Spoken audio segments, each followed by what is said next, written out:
la importancia que tiene el darle al suelo tal vez lo que le falta, o tal vez lo que los patógenos ganaron espacio y díganos de ese balance que debemos tener en el suelo.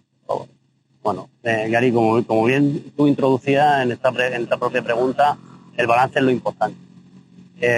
Un patógeno solo se manifiesta como enfermedad cuando toma el control del suelo. Para que tengamos una idea muy aproximada y dar alguna cifra, el 90% de los microorganismos que tenemos en el suelo son denominados neutrófilos. Son como el rebaño de ovejas que necesitan ser dirigidos por un pastor. Esos microorganismos neutrófilos normalmente se comportan como saprófitos. Pero si en un momento determinado se exacerba o se aumenta el desequilibrio en nuestro suelo, los microorganismos patógenos van a tomar el control y van a dirigir a esos 90% de microorganismos saprófitos para hacer determinadas actividades que les favorecen a ellos como patógenos. Con lo cual, este es el momento en el que se inicia el proceso de infección o de una enfermedad. Básicamente, una pequeña cantidad de microorganismos patógenos ocupan un espacio que ha quedado libre, se desarrollan por encima de lo normal y inician el control del suelo, llegando a producir la enfermedad. Por tanto, una de las vías para poder manejar esas enfermedades de suelo, esas enfermedades que tenemos con los patógenos, sería ocupar ese espacio con más microorganismos benéficos.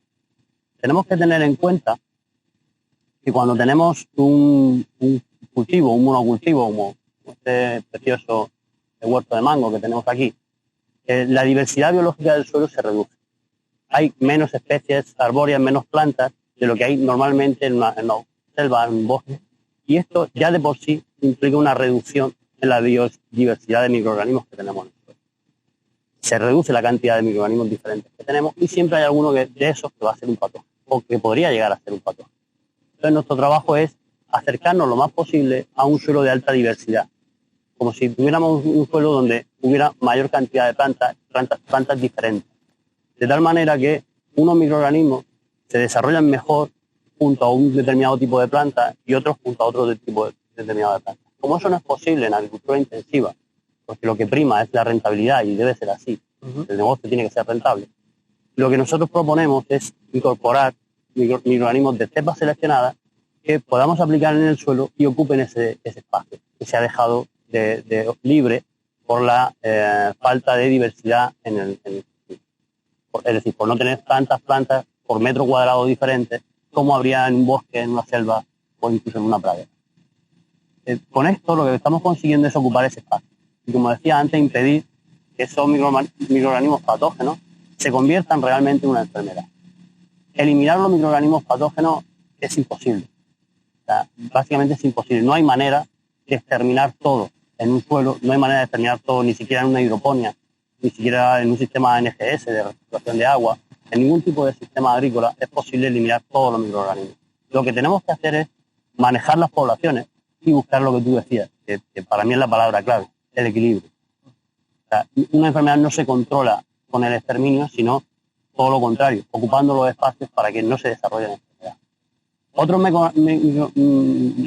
Otros mecanismos de control pueden ser el uso de determinados microorganismos que actúan como biocontroles, que reducen la población de patógenos, que son antagonistas de esos patógenos, pudiendo producir un beneficio en las plantas.